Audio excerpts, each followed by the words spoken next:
Bom dia! Hoje vamos falar sobre o vírus SARS-CoV-2 e sua importância sanitária. Este trabalho será apresentado por Ana Hoffmann, Bruna Santos e Heloísa Souza. Os temas a serem abordados serão as pandemias ao longo da nossa história, quais são os tipos de vírus, onde e quando se iniciou e outros fatores históricos. A história das vacinas, um breve relato citando sua importância, os termos usados em pandemias, a diferença entre esses termos, e o Covid-19 no Brasil e no mundo, mostrando suas taxas de transmissão e de mortes.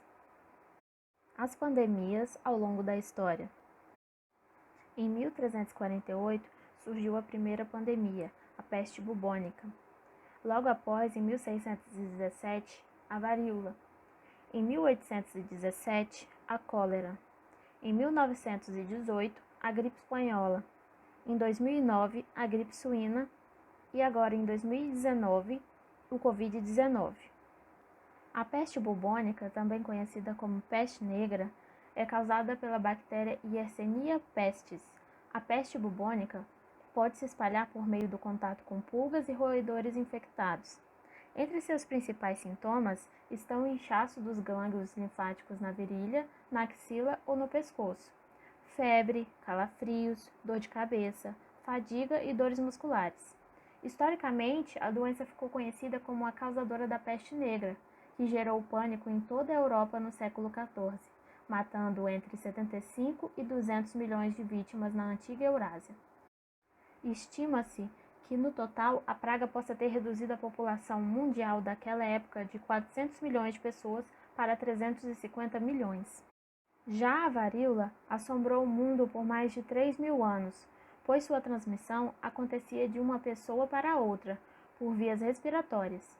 Entre os principais sintomas, os infectados tinham febre, seguida de erupções na garganta, na boca e no rosto. No século XVIII, a estimativa era de que 400 mil pessoas morriam por ano. De acordo com estudiosos, somente no século XX a varíola pode ter sido a causa de 500 milhões de mortes. Felizmente, graças à campanha de vacinação em massa, a doença foi erradicada do planeta em 1980. A cólera, em 1817, causada por uma bactéria, sofreu muitas mutações, causando novos ciclos epidêmicos de tempos em tempos. Por isso, a doença ainda é considerada uma pandemia. Sua transmissão acontece a partir da ingestão de água ou de alimentos contaminados, sendo que os casos mais comuns são notificados em países subdesenvolvidos. A exemplo dessa situação está o Haiti, que em 2010 foi duramente atingido pela doença. No Brasil, já houve vários surtos de cólera, principalmente em áreas com menos recursos, como o Nordeste. Entre seus principais sintomas estão a diarreia intensa, cólicas e enjoo. Atualmente, existe uma vacina para a doença, entretanto, ela não é 100% eficaz. Já o tratamento é realizado por meio de antibióticos. E estima-se que a cólera afete 3,5 milhões de pessoas em todo o mundo e tenha sido a causa de 58 mil a 130 mil mortes em 2010. A gripe espanhola é transmitida por meio do contato direto, tosse e mesmo pelo ar, e ela é causada pelo vírus influenza vírus H1N1. Seus sintomas costumam ser dores musculares e nas articulações, intensa dor de cabeça, insônia, febre de mais de 38 graus, cansaço excessivo e dificuldade para respirar. Entre 1918 e 1920, a gripe espanhola matou ao menos 50 milhões de pessoas ao redor do mundo. Em setembro de 1918, especialistas em saúde recomendavam medidas para evitar a aglomeração de pessoas e, com isso, retardar o avanço da doença. Mas as autoridades da Filadélfia, no estado da Pensilvânia, decidiram ignorar o apelo para cancelar um desfile nas ruas da sua cidade, que na época tinha uma população de 1,7 milhões de pessoas. A decisão teve efeitos devastadores e fez com que a Filadélfia se tornasse uma das cidades mais gravemente afetadas pela gripe espanhola. Em 6 semanas, 47 mil pessoas estavam doentes e 12 mil haviam morrido. Ao marcar os 100 anos da pandemia em 2018, O CDC, o Centro de Controle e Prevenção de Doenças, comparou as respostas da Filadélfia às da cidade de São Louis, onde as autoridades locais foram rápidas ao cancelar a realização de desfiles e implementar medidas de distanciamento social. Segundo o CDC, graças a essas medidas, o número de mortes em St. Louis não passou de 700 em um mês. Na Filadélfia, entretanto, mais de 10 mil pessoas morreram no mesmo período. Esses dados mostram a importância de se cancelar eventos com aglomeração de pessoas e de se adotar o distanciamento social durante pandemias. Especialistas afirmam que o caso da Filadélfia serve de alerta para as autoridades que enfrentam a pandemia atual. A gripe suína, também conhecida como gripe H1N1, foi o primeiro patógeno a causar uma pandemia no século XXI. Após o seu surgimento em porcos, em 2009, ele se disseminou em ritmo acelerado por outros países, matando cerca de 17 mil pessoas. Em território nacional, o primeiro caso da doença foi confirmado em maio daquele ano, sendo que em pouco mais de um mês após sua notificação, 627 pessoas estavam infectadas no Brasil, segundo dados do Ministério da Saúde. Com um contágio semelhante à Covid-19, a transmissão acontece a partir de gotículas respiratórias no ar ou em superfícies contaminadas. Já seus sintomas são semelhantes à gripe comum, como febre, tosse, dor de garganta, calafrio e dores pelo corpo. E por último temos o coronavírus, também conhecido como Covid-19.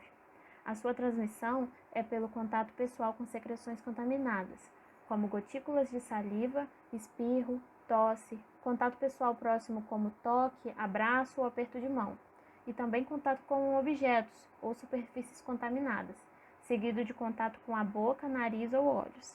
Ela é causada pelo novo coronavírus, o SARS-CoV-2. Seus sintomas mais comuns são febre, tosse seca e cansaço. Os menos comuns são dor de garganta, diarreia, dor de cabeça, perda de paladar ou olfato, descoloração dos dedos das mãos ou dos pés. As mortes, até o momento, são de 3,8 milhões de pessoas em todo o mundo. Sobre a história da vacina, um breve relato, e logo após sobre os termos usados na pandemia. Então, os primeiros vestígios do uso da vacina foi no século X na China, num combate contra a varíola. A teoria ela era aplicada de uma forma bem diferente, né? Os chineses eles trituravam cascas da ferida provocada pela doença e sopravam esse mesmo pó que tem o vírus morto sobre o rosto das pessoas. Essa era a forma de aplicar a vacina no século X. Mas a primeira vacina mesmo que se tem registro, ela foi criada pelo médico inglês Edward Jenner no século XVIII. Creio eu que se pronuncia assim o nome. Jenner ele observou que trabalhadores da zona rural não pegavam varíola, pois já haviam tido a varíola bovina, com um menor impacto no corpo. A partir dessa observação, ele realizou um experimento onde introduziu o vírus. Ele pegou no pus que dá no machucadinho, né, de uma pessoa que já tinha tido a varíola bovina e introduziu num garoto de 8 anos. Onde apresentou sintomas leves e posteriormente ao introduzir o vírus da varíola, o menino não apresentou nenhum sintoma. Foi assim que o termo vacina surgiu pela primeira vez em 1798. A palavra vacina ela deriva justamente do nome científico dado à varíola bovina. As vacinas elas são fabricadas com parte de vírus e bactérias que causam as doenças. Depois que recebe a vacina, o corpo ele cria defesas que protegem o organismo, ou seja, quando o organismo tem o contato com a doença, o corpo já está com as defesas prontas para não deixar a doença se desenvolver. Termos usados em pandemias. Tá. Aqui a gente tem algumas medidas de saúde pública, né, que podem ser adotadas durante uma epidemia ou pandemia e que tem como principal objetivo evitar a propagação de doenças, né, infecciosas, especialmente quando elas são causadas por um vírus, já que a transmissão desse tipo de micro-organismo acontece de uma forma muito rápida. Primeiro que a gente tem a quarentena, que é um tipo de reclusão aplicada a determinado grupo de pessoas que podem ter sido contaminadas ou não pelo agente causador de alguma doença e tem o objetivo de evitar que ela se espalhe. A quarentena, as pessoas ficam o máximo de tempo em casa, evitando contato com outras pessoas e evitando também frequentar outros ambientes, né? Ou seja, ficar em casa, gente. Já o isolamento social, ele é o ato voluntário ou involuntário de manter-se um indivíduo isolado do convívio com outros indivíduos ou com a sociedade. No nosso caso atual, o isolamento social ele ocorre de uma forma involuntária, né? Ou seja, é por uma força maior, o Estado que decretou isso, por questões sanitárias, né, da propagação do vírus. E por último, a gente tem o distanciamento social, que é manter uma distância segura entre você e outras pessoas que não pertencem à sua casa. Distanciamento social é o que o termo já diz, é uma distância segura entre um indivíduo e outro. Estudos mostram, né, que a transmissão do vírus ela diminui quando o distanciamento social é adotado. E atualmente, por conta do coronavírus, o distanciamento social é de 2 metros de um indivíduo e outro. Bom dia, eu vou falar sobre a Covid-19 no Brasil e no mundo. Segundo os dados do painel do coronavírus da Organização Mundial da Saúde, atualizado até o dia 3 de junho de 2021, às 9 horas da noite, foram confirmados 175.306.598 casos detectados no mundo, e o número de mortes foi de 3.792.777.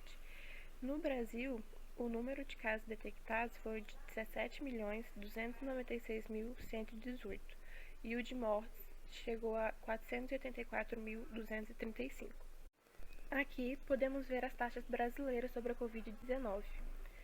O número de casos acumulados de Covid-19 foi de 17.412.776 e os casos recuperados foram de 15.794.548 e o número de óbito 487.401. O contágio costuma acontecer de 3 maneiras: contato direto com a pessoa que já está contaminada através de secreções, o contato pela superfície, pois alguns estudos comprovam que o coronavírus pode sobreviver em superfície de metal, vidro e plástico por até 9 dias, a menos que sejam desinfetadas adequadamente. E pelo ar, a partir do estudo que mostrou que o vírus permanece no ar até por 3 horas, após ser expelido por tosse, espirro ou exalado por alguma pessoa infectada. Informações sobre o que fazer e o que não fazer. O que não fazer: tossir nas mãos, estar em contato com várias pessoas que não sejam do seu convívio, evitar aglomerações, né? E o que fazer: deve-se utilizar máscara, manter distância de até 1,5 metro das pessoas e evitar sair de casa se tiver com suspeita de Covid e ficar em casa por pelo menos 15 dias. Aqui nós temos algumas prevenções. A primeira delas, usar máscara ao sair de casa. Segunda, cobrir a boca e o nariz ao tossir ou espirrar com um lenço de papel e jogar no lixo ou com o antebraço. Lavar as mãos com água e sabonete. Evitar contato próximo com as pessoas doentes. Evitar abraços, beijos e apertos de mão. Limpar e desinfetar objetos e superfícies tocados com frequência. Em caso de sintomas da doença, se for sintomas leves, fica de repouso, hidrate-se bem, mantenha uma boa alimentação e, se o caso for confirmado, você se isola dentro de casa com a porta fechada e as janelas abertas para a circulação de ar e evitar ao máximo o contato de pessoas, mesmo que seja de sua família, para evitar transmitir o vírus. Quando procurar um médico? Se houver febre alta, persistente e se a tosse vier acompanhada de desconforto respiratório, aí você deve procurar um atendimento médico. Mas se for sintomas leves, se você não tiver certeza, assim, seria bom evitar ir ao hospital, porque lá pode acontecer é mais propício de você contrair o vírus, né? Ser contaminado. Há verdadeiramente duas coisas diferentes: saber e crer que sabe. A ciência consiste em saber. Em crer que se sabe reside a ignorância. E é isso. Obrigada, pessoal.